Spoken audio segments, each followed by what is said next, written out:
வருடத்திற்கு 1 லட்சம் கடன் வாங்கி தமிழ்நாட்டை மிக கேவலமான வகையில் நிர்வாகம் செய்து ஏற்கனவே இருந்த கடனை விட கூடுதலாக சுமார் 4 லட்சம் கோடி கடனை அதிகரித்துள்ள நிர்வாக திறனற்ற திமுக அரசின் சாதனை. ஆட்சிக்கு வந்த ஒரு வருடத்திலேயே விடியா திமுக அரசு கொள்ளையடித்த எல்லா ஆடியோவிலும் வந்த செய்தி 30,000 கோடி ரூபாயை திரு சபரீசன் அவர்களும் திரு உதயநிதி அவர்களும் என்ன செய்வதென்று தெரியாமல் தவித்து வருவதாக அப்போதைய நிதியமைச்சர் திரு பழனிவேல் தியாகராஜன் அவர்கள் தெரிவித்தது அனைவரும் அறிவீர்கள். ஒரு ஆண்டுக்கே இவ்வளவு என்றால் இந்த 4.5 ஆண்டுகளில் எவ்வளவு கொள்ளையடித்திருப்பார்கள் என்று கணக்கிட்டு பாருங்கள். ஊழல் செய்வதை தவிர இவர்கள் தமிழக மக்களுக்கு எந்த நன்மையும் செய்யவில்லை. விஞ்ஞான முறையில் ஊழல் செய்யக்கூடிய கட்சி திராவிட முன்னேற்ற கழக கட்சி. அந்த வகையில் அரசின் பல்வேறு துறைகளில் மிக அதிக அளவில் ஊழல் செய்து தமிழக மக்களை அதிர்ச்சிக்குள்ளாகி இருக்கிறது என்பதை இந்த நேரத்தில் மேதக ஆளுநர் அவர்களுக்கு சுட்டிக்காட்டுகின்றோம். அதை துறை வாரியாக எவ்வளவு ஊழல்கள் நடைபெற்றது என்ற விவரத்தையும் நாங்கள் சுட்டிக்காட்டுகின்றோம். அதனுடைய விவரம் நகராட்சி நிர்வாகம் மற்றும் குடிநீர் வழங்கல் துறையில் 64,000 கோடி, ஊரக வளர்ச்சி மற்றும் பஞ்சாயத்து ராஜ் துறையில் 60,000 கோடி, சுரங்கம் மற்றும் கனிம வளத்துறையில் 60,000 கோடி, எரிசக்தி துறையில் 55,000 கோடி, கலால் வரி டாஸ்மாக் 50,000 கோடி, பத்திரப்பதிவுத்துறை 20,000 கோடி, நெடுஞ்சாலை துறையில் 20,000 கோடி, நீர் ஆதாரத்துறையில் 17,000 கோடி, சென்னை மாநகராட்சியில் 10,000 கோடி, தொழில்துறையில் 8,000 கோடி, பள்ளி கல்வித்துறையில் 5,000 கோடி, மக்கள் நல்வாழ்வுத்துறையில் 5,000 கோடி, வேளாண்மை துறையில் 5,000 கோடி, சமூக நலத்துறையில் 4,000 கோடி, உயர்கல்வித்துறையில் 1,500 கோடி, இந்து சமய அறத்துறையில் 1000 கோடி, ஆதி திராவிட நலத்துறையில் 1000 கோடி, சுற்றுச்சூழல் மற்றும் வனத்துறையில் 750 கோடி, இளைஞர் நலன் மற்றும் விளையாட்டுத்துறையில் 500 கோடி, சிறைத்துறையில் 500 கோடி, சுற்றுலாத்துறையில் 250 கோடி, வாழ்வளத்துறையில் 250 கோடி. இப்படி பல்வேறு துறைகளில் கொள்ளையடித்தது எப்படி என்பதிலே திராவிட முன்னேற்ற கழகம் குறிப்பாக இருந்திருக்கிறது. ஆட்சி நிர்வாகம் சீராக இல்லாமல் சட்ட ஒழுங்கு சந்தி சிரித்துள்ளது. மக்களுக்கு போதிய பாதுகாப்பு இல்லை. தமிழகத்தில் தொழில் துவங்க வந்த முதலீடுகள் அண்டை மாநிலத்துக்கு சென்று விட்டன. அதோடு இப்போ நாங்கள் கொடுக்கப்பட்டதில் பட்டியலில் சுமார் 4 லட்சம் கோடி இந்த 4.5 ஆண்டுகளில் திராவிட முன்னேற்ற கழக ஆட்சியில் பல்வேறு துறைகள் ஊழல் நடைபெற்றுள்ளது. அந்த ஊழல் நடைபெற்ற என்னென்ன ஆதாரங்கள் வேணுமோ அதையெல்லாம் நாங்கள் கொடுத்திருக்கின்றோம். இந்த புத்தகத்தில் முழுமையான விவரங்கள் நாங்கள் கொடுத்திருக்கிறோம். நான் குறிப்பிட்ட துறைகளில் ஒவ்வொரு துறையிலும் எத்தனை ஆயிரம் கோடி ஊழல் நடைபெற்றது என்ற விவரம் முழுமையாக இந்த புத்தகத்தில் இடம்பெற்றுக்கிட்டது, ஆதாரத்தோடு இடம்பெற்றுக்கிட்டது. இதை மாண்புமிகு மேதக ஆளுநர்கிட்ட கொடுத்திருக்கிறோம். ஆளுநரிடத்திலும் கோரிக்கை வைத்திருக்கின்றோம். இந்த 4.5 ஆண்டு காலத்தில் பல்வேறு துறைகளில் நடைபெற்ற 4 லட்சம் கோடியை இதை ஒரு விசாரணை கமிஷன் அமைத்து விசாரிக்க வேண்டும். இந்த விசாரணை கமிஷனுக்கு உச்சநீதிமன்ற ஓய்வு பெற்ற நீதிபதியை நியமிக்க வேண்டும் என்று கோரிக்கை வைத்திருக்கின்றோம். சார், இதுக்கு ஆதாரம் தான் இருக்குது. என்ன அடிப்படைன்னா ஆதாரத்தோடு கொடுத்துருக்கோம்.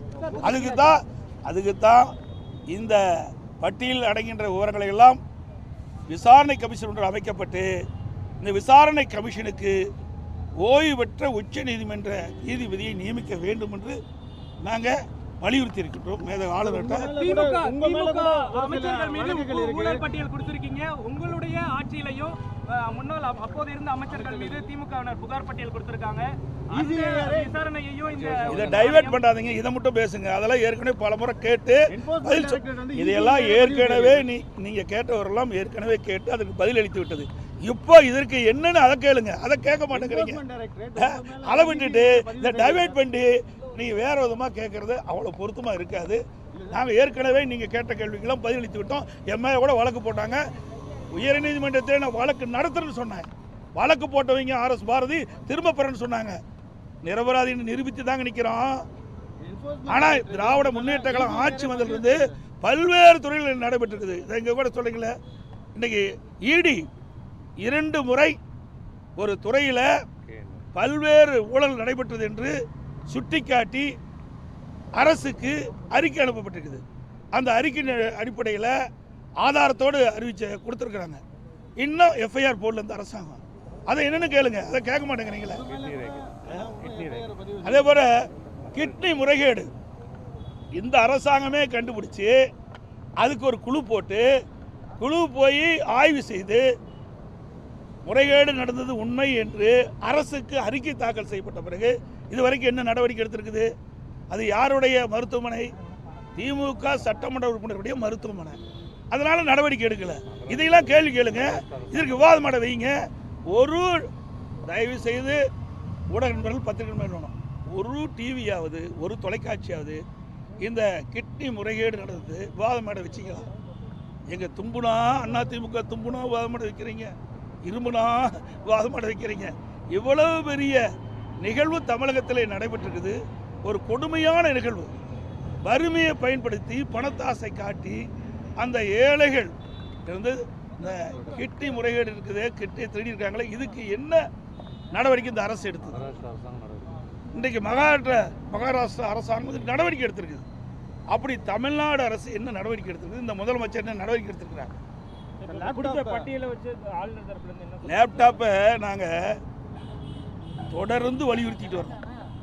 இந்த ஆட்சி பொறுப்பேற்ற பிறகு நம்முடைய விஞ்ஞான கல்வி, நம்முடைய மாணவர்கள் திறமையான மாணவராக உலகத்தரத்திற்கு ஏற்ற கல்வி விஞ்ஞான முறையில் கொடுக்க வேண்டுவதற்காகத்தான் மாண்புமிகு புரட்சித் தலைவி அம்மாவர்கள் சிந்தனையில் ஒதுக்கப்பட்ட இந்த மடிக்கணி திட்டத்தை நடைமுறைப்படுத்தணும்னு சொன்னோம். அதிமுக ஆட்சி இருக்கின்ற வரைக்கும் சுமார் 52,36,000 மடிக்கணின்னு மாணவர்களுக்கு கொடுத்தோம். திராவிட முன்னேற்ற கழக அரசு 4 ஆண்டு காலமாக அதை கிடப்பில் போட்டுடுது. இப்பொழுதுதான் அந்த மடிக்கணியை கொடுப்பதாக அறிவித்து முதற்கட்டமாக கொடுத்துருக்க செய்தி வந்திருக்குது, நாங்கள் பார்த்தேன். இதை கொடுப்பதில் நாங்கள் வரவேற்கிற எந்த மாற்று கருத்துங்க. ஏன்னா இது அனைத்து இந்திய அண்ணா திராவிட முன்னேற்ற கழக அரசு கொண்டு வந்த திட்டம். அந்த திட்டத்தை இவர் இப்போ தான் கடைபிடிக்கிறாங்க.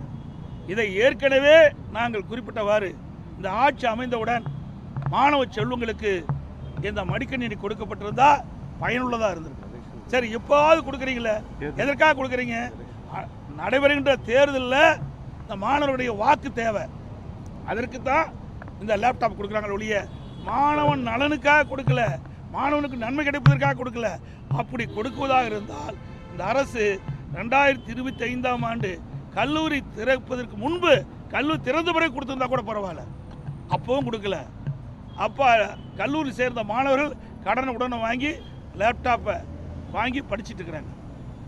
அதாவது இன்றைக்கு 3 ஆண்டு நிறைவுப்பட போகுது. இன்னும் 2 மாதத்தில் 3 ஆண்டு நிறைவு பெற்று மாணவர்கள் வெளியேற போகிறாங்க. அப்போது இந்த லேப்டாப் கொடுக்குறீங்க, அதனால் என்ன பயன்?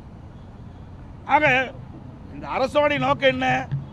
தேர்தலில் அவருடைய வாக்கு கிடைக்க வேண்டும், அதுதான் நோக்கம். மாணவர்களுக்கு நல்லது செய்யணும், நன்மை செய்யணும் நோக்கமே இல்லை. அப்படி உண்மையிலேயே மாணவர்களுக்கு நல்லது செய்யணும் இந்த அரசா எண்ணி இருந்தால் நாங்கள் வைத்த கோரிக்கை, இந்த ஆட்சி ஏற்பட்ட உடனே நாங்கள் கோரிக்கை வச்சோம். நீங்கள் தொடர்ந்து நம்முடைய மாணவ செல்வர்களுக்கு அதிமுக ஆட்சியில் வழங்கி வந்த அந்த லேப்டாப் கொடுக்க வேண்டும் என்று கோரிக்கை வைத்தோம். அந்த கோரிக்கை நிறைவேற்றதை இன்றைக்கி 4 ஆண்டு காலம் கொடுத்துருக்கலாம்.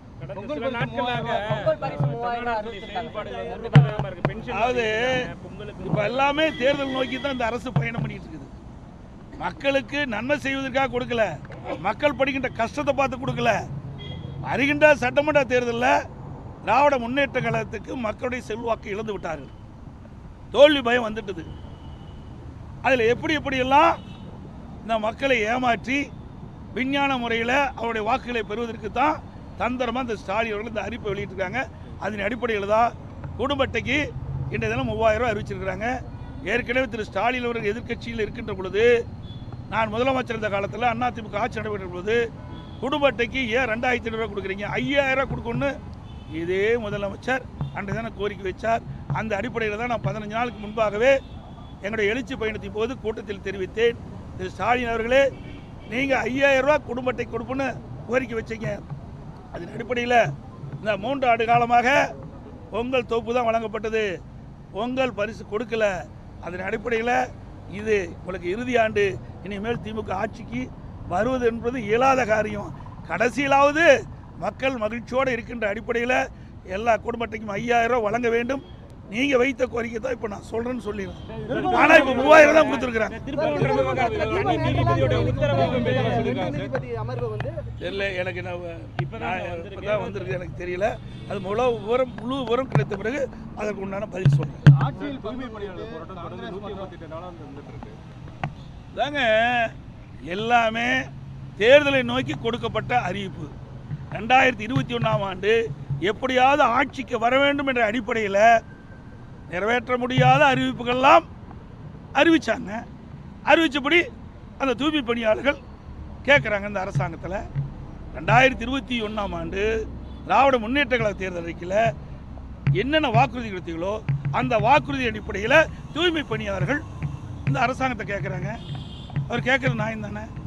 நீங்கள் கொடுக்கப்பட்ட வாக்குறுதி தானே கேட்குறாங்க. நீங்கள் கொடுக்கப்பட்ட வாக்குறுதி அடிப்படையில் தான் நாங்கள் வாக்களித்தோம், நீங்கள் முதலமைச்சராக இருக்கிறீங்க, உங்களுடைய ஆட்சி வந்திருக்குது, அதனால் நிறைவேற்றுன்னு அவர்கள் போராட்டம் நடத்தியிருக்காங்க. ஆனால் இந்த அரசாங்கம் கொடுக்கப்பட்ட வாக்குறுதியை எப்பொழுதுமே நிறைவேற்றிய சரித்திரம் கிடையாது திமுக அரசாங்கத்தை பொறுத்த வரைக்கும். அதுபோல் 525 அறிவிப்புகள் 2021ஆம் ஆண்டு அறிவித்தாங்க.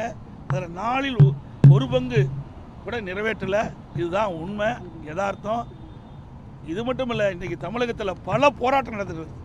விவசாயிகள் போராட்டம், பஸ் தொழிலாளர் போராட்டம், செவிலியர் போராட்டம், இடைநிலை ஆசிரியர்கள் போராட்டம், தூய்மை பணியாளர் போராட்டம், இப்படி எல்லா தரப்புமே இன்றைக்கி போராட்டத்துக்கு வந்துட்டாங்க. வீதியில் வந்து போராடிட்டு இருக்கிறாங்க. இன்றைக்கு தமிழகம் ஒரு போராட்ட களமாக மாறிவிட்டது. இந்த ஆட்சி விரைவில் அகற்றப்படும் என்று இதிலிருந்து தெரிகிறது. நடைபெறுகின்ற சட்டமன்ற பொதுத் தேர்தலில் அனைத்து இந்திய அண்ணா திராவிட முன்னேற்ற கழக தலைமையில் அமைக்கப்பட்ட கூட்டணி அதிக இடங்களில் வென்று அனைத்து இந்திய அண்ணா திராவிட முன்னேற்ற கழகம் தனி பெரும்பான்மையோட ஆட்சி அமைக்கும். இவ்வளோ பெரிய ஊழல் எந்த மாநிலத்தில் நடக்கல, தமிழ்நாட்டில் தான் நடந்திருக்குது. அதுக்கெல்லாம் மக்கள் உரிய தீர்ப்பை வருகின்ற சட்டமன்ற தேர்தலில் அளிப்பால் என்று சொல்லி அனைத்து ஊடகங்களுக்கும் நன்றி வணக்கம்.